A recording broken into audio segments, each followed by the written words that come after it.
Hello everyone, কেমন আছো সবাই? তো আজকে আমি যাচ্ছি একটা কালী পুজোর বাড়ি, যেটা ছিল আমার মামা বাড়ি পাড়াতে। আর এদিকে আমি তাড়াতাড়ি করে রেডি শেডিও হয়ে গেছি। তারপর দেখো আমার ইয়ারিংসটা দেখাচ্ছিলাম, কারণ ওটা আমি ফার্স্ট টাইম পরেছিলাম তার জন্য। মাঝে মাঝে মনে হয় সবাই নেমন্তন্ন পায়, শুধু আমরাই মনে হয় পাই না। কিন্তু যখন নেমন্তন্ন পাই গাইজ, এই গরমে যে কি কষ্ট। নেমন্তন্ন পাই না আবার যখন পাই পর পর থাকে, মানে কোনটা ছেড়ে যে কোনটায় যাব সেটাই বোঝা মুশকিল হয়ে যায়। নেমন্তন্নটা যদি থাকে মামা বাড়ি পাড়াতে আর আমরা মামা বাড়ি যাবো না, এটা কি হতে পারে?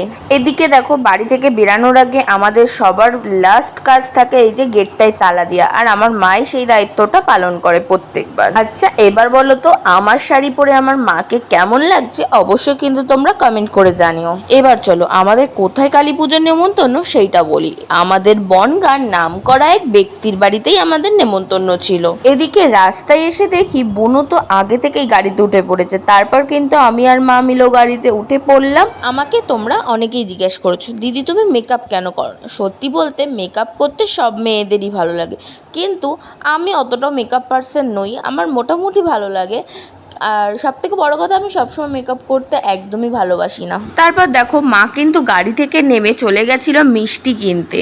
আর সব থেকে বড় কথা, এই গরমে মেকআপ করা তো আমার পক্ষে একদম ইম্পসিবল। তোমরা তো দেখতেই পেয়েছিলে মা মিষ্টি কিনতে নেমেছিল। তারপর কিন্তু কেনাকাটা করে আমরা চলে গেছিলাম সোজা মামা বাড়িতে। আর মামা বাড়ি গিয়ে একটুখানি গল্পগুজব করে প্রায় আধ ঘন্টা বসেছিলাম, কারণ ওরা গিয়ে দেখি কেউ রেডি হয়নি। তারপরে সবাই মিলে ঢিক করতে করতে রেডি হলো, আর তারপর কিন্তু সবাই মিলে বেরিয়ে পড়েছিলাম কালী পুজো বাড়ি যাওয়ার উদ্দেশ্যে। এদিকে দেখো কিছুটা পথ যেতে না যেতেই দিদারা হাঁপিয়ে গেছিল, কারণ ওখানে প্রায় 3-4 জন দিদা ছিল।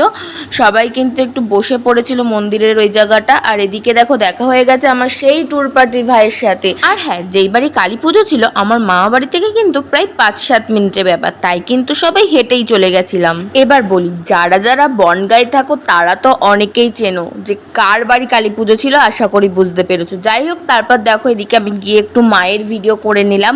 আর মাকে এত সুন্দর সাজানো হয়েছিল, আমি তো জাস্ট দেখে মুগ্ধ হয়ে গেছিলাম। তোমরা তো দেখতেই পেলে আমরা যে মিষ্টি নিয়ে গেছিলাম মা কিন্তু দিদুনের হাতে দিয়ে দিয়েছিল। আর এদিকে দেখো আমরা সবাই বাইরে বেরিয়ে এসেছি, আর আমি তোমাদেরকে এটাই দেখাচ্ছিলাম মন্দিরটা আর বাইরেটা কতটা সুন্দর করে সাজিয়েছে। তারপর বাইরে এসে দেখি অরেঞ্জ জুসের স্টল বসেছিল, বাট সবাই খেয়েছিল আর আমিও নিয়েছিলাম, কিন্তু আমি এসব জুস টুস খাই না।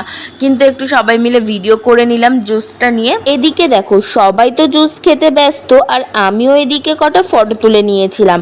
আজ ভিডিওটা এই পর্যন্ত। কালী পুজোর বাড়ি গিয়ে কি খেলাম নেক্সট ভিডিওতে আসছে। Bye bye.